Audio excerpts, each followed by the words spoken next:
simfoni, kata hati disadari, merasuk sukma kalbuku.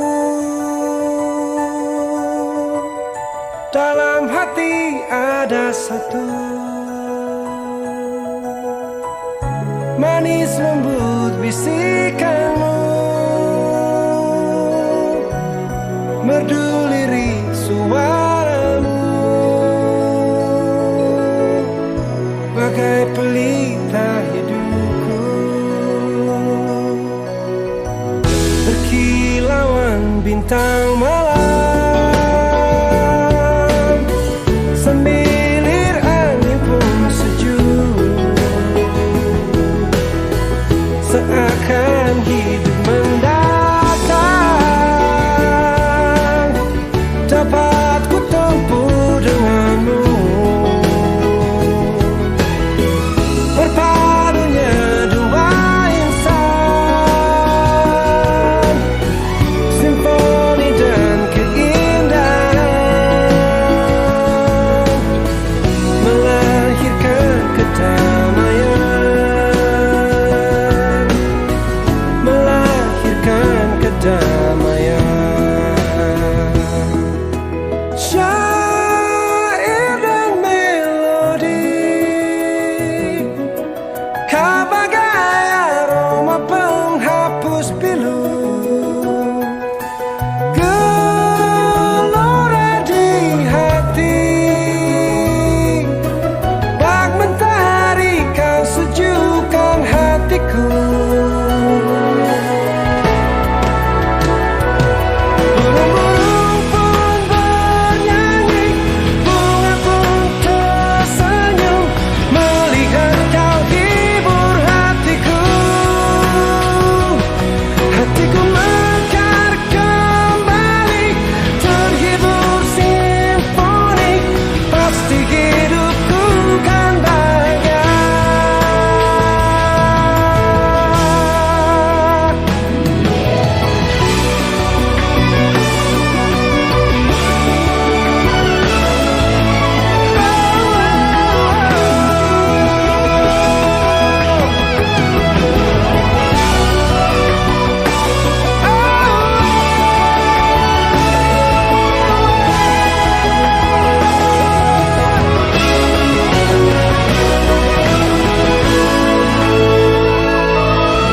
Syair dan melodi,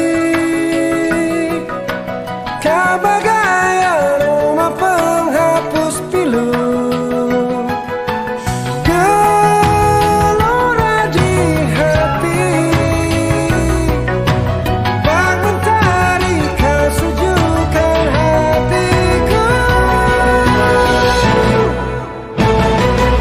Burung-burung pun bernyanyi, bunga pun tersenyum, melihat kau hibur hatiku.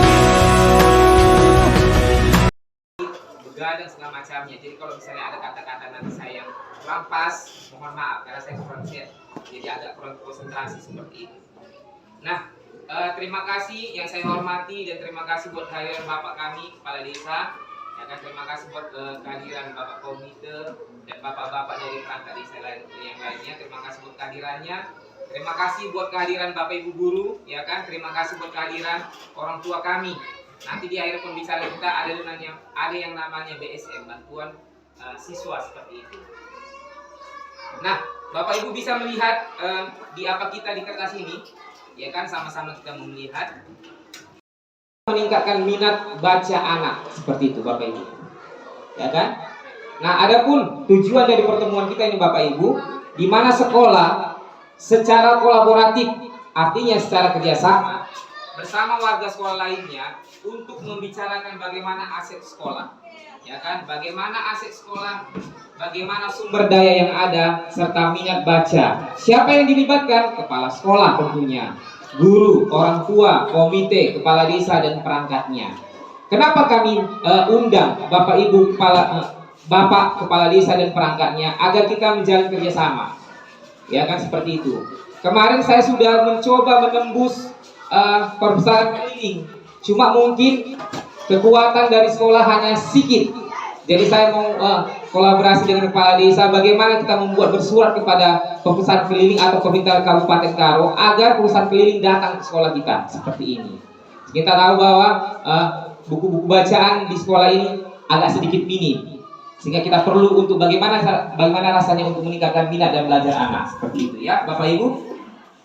Nah, Bapak Ibu ini untuk guru khususnya kan. Guru Bapak Ibu adalah pemimpin pembelajaran. Tentunya harus bisa menuntun, memimpin anak ke arah yang lebih baik lagi. Dan ada program-program sekolah. Apa program-program sekolah? Program sekolah itu berpihak pada murid. Contohnya apa? Minat baca anak. Saya tidak mau berbohong. Saya mau jujur kepada Bapak Ibu. Ya kan, dari kelas 1 sampai kelas 6, coba Bapak Ibu lihat anak kita sendiri. Kurang nggak minat bacanya? Kurang.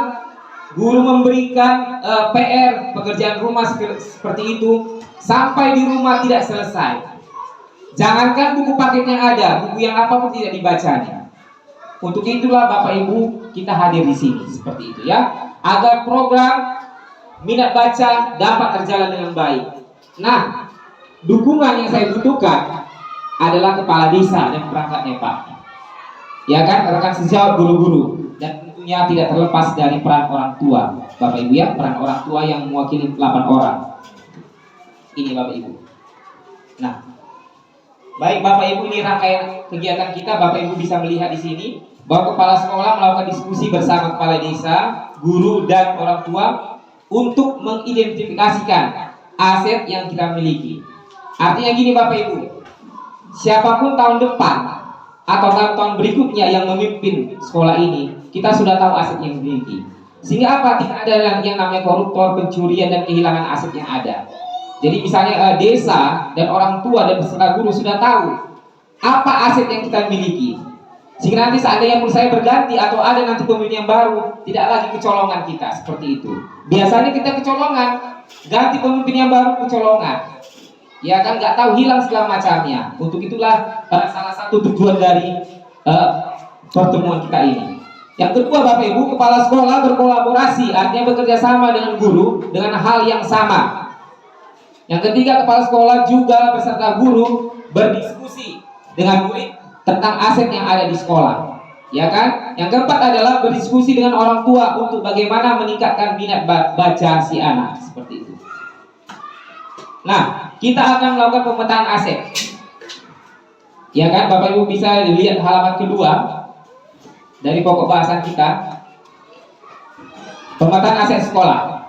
Baik, pemetaan aset sekolah Bapak Ibu ada 7. Salah satunya adalah modal manusia yang ada di sekolah ini. Ya kan? Di sekolah ini ada 6 guru PNS, ada guru P3K, 2 guru P3K, dan 2 guru honor GTT yang kompeten. Dan sekolah ini memiliki 1 guru penggerak dan siswa yang memiliki bakat, minat dan potensi yang ada seperti itu. Itu adalah 1 modal manusia yang kita miliki di sekolah ini. Yang kedua, kita memiliki yang namanya modal sosial, ya kan? Kalau saya perhatikan Bapak Ibu, ya kan, di desa ini beda dengan desa-desa atau kota-kota yang lainnya. Modal sosial kita banyak di sini. Salah satunya ada kekeluargaan yang baik. Kekeluargaan baik adalah mendukung kerjasama, kolaborasi, serta saling mendukung sama guru di setiap program. Program apa yang mau kita buat? Program yang berpihak pada anak. Mungkin Bapak Ibu melihat banyak terjadi kasus pembulian, benar nggak? Iya, anak diejek, ya kan, diejek, ya kan, ditunjang, dipukuli, macam nggak tahu. Yang pertama dia nggak mau mengadu sama murid, sama gurunya, takut. Yang kedua dia nggak mau mengadu sama orang tuanya, sehingga apa? Terjadilah yang namanya eksiden atau kecelakaan tadi. Ini yang mau kita bicarakan. Ya kan, bagaimana proses pembulian ini? Ya kan, untuk itu nanti kerja atau stockholder yang ada, contohnya Puskesmas, kepala desa, BPD desa, serta perangkat desa yang ada. Itu adalah modal politik. Nah, saya lanjut ke modal fisik, Bapak Ibu. Bahwa sekolah kita ini terdiri dari 6 ruang kelas, 1 ruang guru dan 2 ruang toilet. Bagaimana keadaannya? 2 ruang kelas dalam kondisi baik, 4 ruang kelas dalam kondisi rusak sedang, ya kan? satu ruang kelas dalam kondisi, satu ruang guru, maksud saya dalam kondisi rusak sedang, 2 toilet dalam kondisi rusak sedang. Mari kita berdoa tahun depan sudah difikskan kepala dinas terkait dan pemerintah pusat bahwa rencana tahun 2024 akan dilakukan renovasi sebanyak 7 ruang dengan dana DAP fisik pusat. Ini ya Bapak Ibu ya. Nah, sebelum saya lanjutkan ke belakangnya, mungkin ada yang mau bertanya atau saya lanjutkan sampai habis. Saya lanjutkan ya sampai habis ya. Nanti kita ada yang namanya forum pendapat seperti itu. Nah, modal fisik kita yang lainnya adalah 1 meja, kursi. Ini sudah kita lakukan pemetaan ya bagi guru-guru, lemari kaca, buku paket, 1 buah laptop, 1 buah speaker, 1 buah toa, 1 buah printer brother, dan alat ATK yang lainnya. Seperti itu. Modal fisik. Ya, baik modal lingkungan. Tersedianya sumber air bersih yang disediakan oleh pihak desa bahwa sekolah tidak berbayar, ya kan? Warga masyarakat yang ramah dan peduli ini masih ditemukan banyak ya. Lokasi kita berada di pemukiman sekitar mudah diakses oleh siswa. Dan ini yang paling apanya Bapak Ibu, yang paling istimewanya, bahwa lokasi kita di daerah pegunungan dengan udara yang segar dan sejuk setiap hari. Cuma kita tidak ada sumber daya manusianya. Bagaimana kita memanfaatkan di daerah pegunungan ini? Ini yang mau kita bicarakan ya Bapak Ibu. Nah, ini ada modal lingkungan. Iya, modal agama. Tentunya kita banyak agama, ada Islam, ya kan, Kristen, Protestan, Katolik yang ada di desa ini. Nah, ini terakhir adalah modal finansial. Ini Bapak Ibu yang harus perlu tahu ya, bahwa modal finansial yang ada di sekolah ini yaitu bantuan BOS. Apa itu BOS? Yaitu bantuan operasional satuan pendidikan atau BOS, BOSP. Untuk apa ini? Untuk biaya operasional sekolah. Untuk biaya operasional sekolah.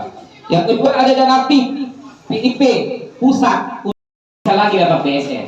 Akan bentrok, akan membal datanya. Kalau dia sudah dapat tahun yang lalu, mungkin dia akan nggak dapat lagi tahun depan. Ya kan, contoh Sidika udah dapat tahun lalu. Mungkin karena datanya sudah kelas 6, banyak yang dapat PIP sehingga dia mau nggak mau ke Sidika dia. Seperti itu. Nah, tentunya kita lihat ya kan, kriteria untuk keluarganya gimana ya kan, apakah anak yatim atau anak piatu dan semacamnya. Itu ada persyaratan khususnya, ada ketentuan kebijakan dari sekolah seperti itu. Ya, Bapak Ibu, ini adalah sekarang kita mau curah pendapat atau bertanya 2 arah, bagaimana orang tua, murid, serta kepala desa, serta perwakilannya untuk mengetahui program. Program apa ini? Program yang berpihak pada murid, yang berpusat pada murid. Sekarang kita mau masuk kurikulum merdeka Bapak Ibu, ya kan? Artinya kita lihat dulu mana minat baca anak. Jadi semua mulai dari tahun depan 2024 mau nggak mau sekolah harus melaksanakan yang namanya kurikulum merdeka. Arti kurikulum merdeka ini mereka bebas memilih apa yang menjadi kemampuan, apa yang menjadi kemauan si anak. Tentunya harus berpusat pada siswa dan harus dituntut oleh guru seperti itu. Nah, sekaligus momen ini kita akan membuatkan relasi antara adik kakak dan bagaimana nanti membicarakan Pak Kepala Desa perpustakaan keliling. Ya kan, kita mau bagaimana kita harus membicarakan perpustakaan keliling sehingga 10 tahun ini sebelum saya pernah datang perpustakaan keliling kemarin Bu. Belum ya Bu ya? Iya. Kalau kita lihat daerah lain sudah datang mereka. Ya kan? Bapak Kepala Desa kita udah berjuang sehingga jalan kita udah bagus ya kan? Apa alasan mereka nggak datang lagi ke sini? Dulu mungkin jalan kita nggak bagus, sekarang jalan kita sudah bagus, nggak ada alasan lagi perpustakaan keliling nggak datang sini, nggak datang kemari lagi. Sehingga kalau kita lihat nanti datang perpustakaan keliling kemari, minat semangat anak pasti akan meningkat. Saya yakin itu. Mereka akan heboh, mereka akan lihat hal yang baru, ya kan? Wah, ya kan, heboh mereka di sini. Kita akan adakan pusat keliling. Ya, itu dari kami, Bapak Ibu, Bapak Kepala Desa, perangkatnya, orang tua dan staf guru. Kalau ada pertanyaan, umpan balik, sanggahan, dan kita mau curah pendapat bagaimana aset serta minat baca ini dapat kita peduli. Terima kasih, bujur. sekaligus mewakili orang tua siswa. Kami dari dulu sebenarnya untuk sekolah, pengetahuan kami dan pengalaman kami sangat buntu.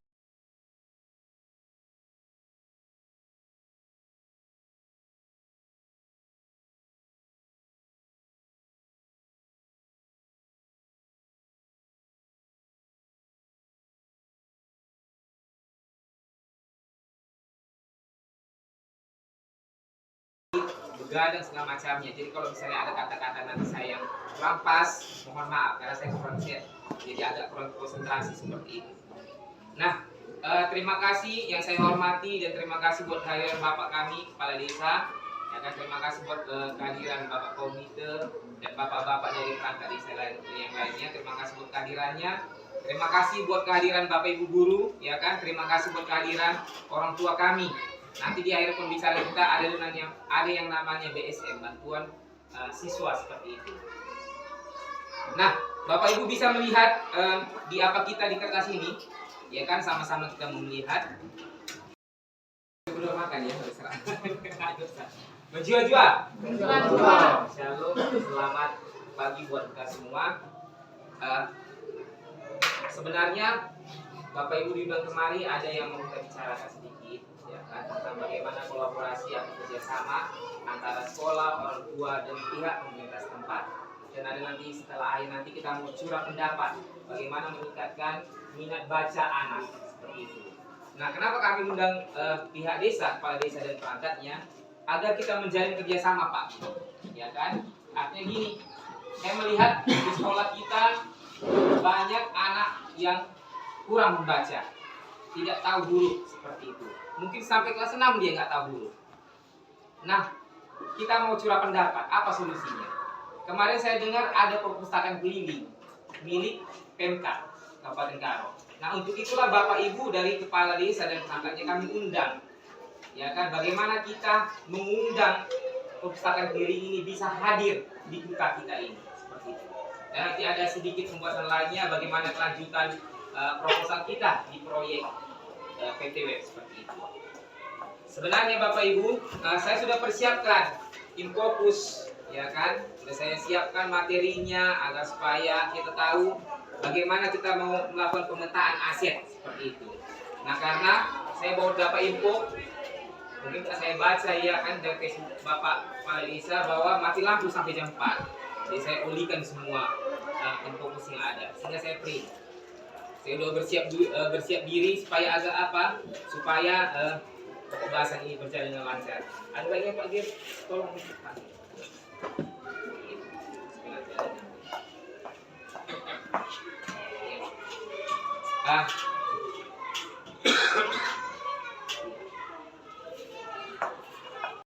Meningkatkan minat baca anak seperti itu Bapak Ibu, ya kan? Nah, adapun tujuan dari pertemuan kita ini Bapak Ibu, di mana sekolah secara kolaboratif, artinya secara kerjasama bersama warga sekolah lainnya untuk membicarakan bagaimana aset sekolah, ya kan? Bagaimana aset sekolah, bagaimana sumber daya yang ada, serta minat baca. Siapa yang dilibatkan? Kepala sekolah tentunya, guru, orang tua, komite, kepala desa dan perangkatnya. Kenapa kami undang Bapak Ibu Bapak Kepala Desa dan perangkatnya agar kita menjalin kerjasama, ya kan, seperti itu. Kemarin saya sudah mencoba menembus perpustakaan keliling, cuma mungkin kekuatan dari sekolah hanya sedikit. Jadi saya mau kolaborasi dengan Kepala Desa bagaimana kita membuat bersurat kepada perpustakaan keliling atau pemerintah Kabupaten Karo agar perpustakaan keliling datang ke sekolah kita seperti ini. Kita tahu bahwa buku-buku bacaan di sekolah ini agak sedikit minim, sehingga kita perlu untuk bagaimana rasanya untuk meningkatkan minat dan belajar anak seperti itu ya Bapak Ibu. Nah, Bapak Ibu ini untuk guru khususnya kan. Guru Bapak Ibu adalah pemimpin pembelajaran. Tentunya harus bisa menuntun, memimpin anak ke arah yang lebih baik lagi.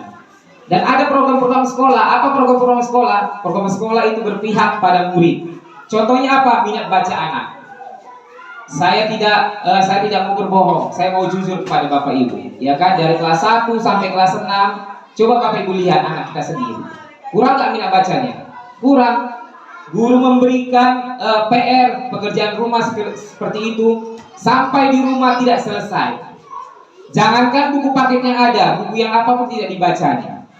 Untuk itulah Bapak Ibu kita hadir di sini seperti itu ya, agar program minat baca dapat terjalan dengan baik. Nah, dukungan yang saya butuhkan adalah kepala desa dan perangkatnya Pak. Ya kan, rekan sejawat guru-guru, dan tentunya tidak terlepas dari peran orang tua Bapak Ibu ya, peran orang tua yang mewakili 8 orang. Ini Bapak Ibu. Nah, baik Bapak Ibu, ini rangkaian kegiatan kita. Bapak Ibu bisa melihat di sini bahwa kepala sekolah melakukan diskusi bersama kepala desa, guru dan orang tua untuk mengidentifikasikan aset yang kita miliki. Artinya gini Bapak Ibu, siapapun tahun depan atau tahun-tahun berikutnya yang memimpin sekolah ini, kita sudah tahu aset yang dimiliki. Sehingga apa? Tidak ada yang namanya koruptor, pencurian dan kehilangan aset yang ada. Jadi misalnya desa dan orang tua dan peserta guru sudah tahu apa aset yang kita miliki. Sehingga nanti seandainya menurut saya berganti atau ada nanti pemimpin yang baru, tidak lagi kecolongan kita seperti itu. Biasanya kita kecolongan, ganti pemimpin yang baru kecolongan. Ya kan, nggak tahu, hilang segala macamnya. Untuk itulah salah satu tujuan dari pertemuan kita ini. Yang kedua Bapak Ibu, kepala sekolah berkolaborasi, artinya bekerja sama dengan guru dengan hal yang sama. Yang ketiga, kepala sekolah juga beserta guru berdiskusi dengan murid tentang aset yang ada di sekolah. Ya kan? Yang keempat adalah berdiskusi dengan orang tua untuk bagaimana meningkatkan minat baca si anak, seperti itu. Nah, kita akan melakukan pemetaan aset. Ya kan, Bapak Ibu bisa dilihat halaman kedua dari pokok bahasan kita. Pemetaan aset sekolah. Baik, pemetaan aset sekolah Bapak Ibu ada 7. Salah satunya adalah modal manusia yang ada di sekolah ini. Ya kan? Di sekolah ini ada 6 guru PNS, ada guru P3K, 2 guru P3K, dan 2 guru honor GTT yang kompeten. Dan sekolah ini memiliki 1 guru penggerak dan siswa yang memiliki bakat, minat dan potensi yang ada. Seperti itu. Itu adalah 1 modal manusia yang kita miliki di sekolah ini. Yang kedua, kita memiliki yang namanya modal sosial. Ya kan? Kalau saya perhatikan Bapak Ibu, ya kan, di desa ini beda dari desa-desa atau kota-kota yang lainnya. Modal sosial kita banyak di sini. Salah satunya ada kekeluargaan yang baik. Kekeluargaan baik adalah mendukung kerjasama, kolaborasi, serta saling mendukung sama guru di setiap program. Program apa yang mau kita buat? Program yang berpihak pada anak. Mungkin Bapak Ibu melihat banyak terjadi kasus pembulian, benar nggak? Iya, anak diejek, ya kan, diejek, ya kan, ditunjang, dipukuli, macam nggak tahu. Yang pertama dia nggak mau mengadu sama murid, sama gurunya, takut. Yang kedua dia nggak mau mengadu sama orang tuanya, sehingga apa? Terjadilah yang namanya eksiden atau kecelakaan tadi. Ini yang mau kita bicarakan. Ya kan, bagaimana proses pembulian ini?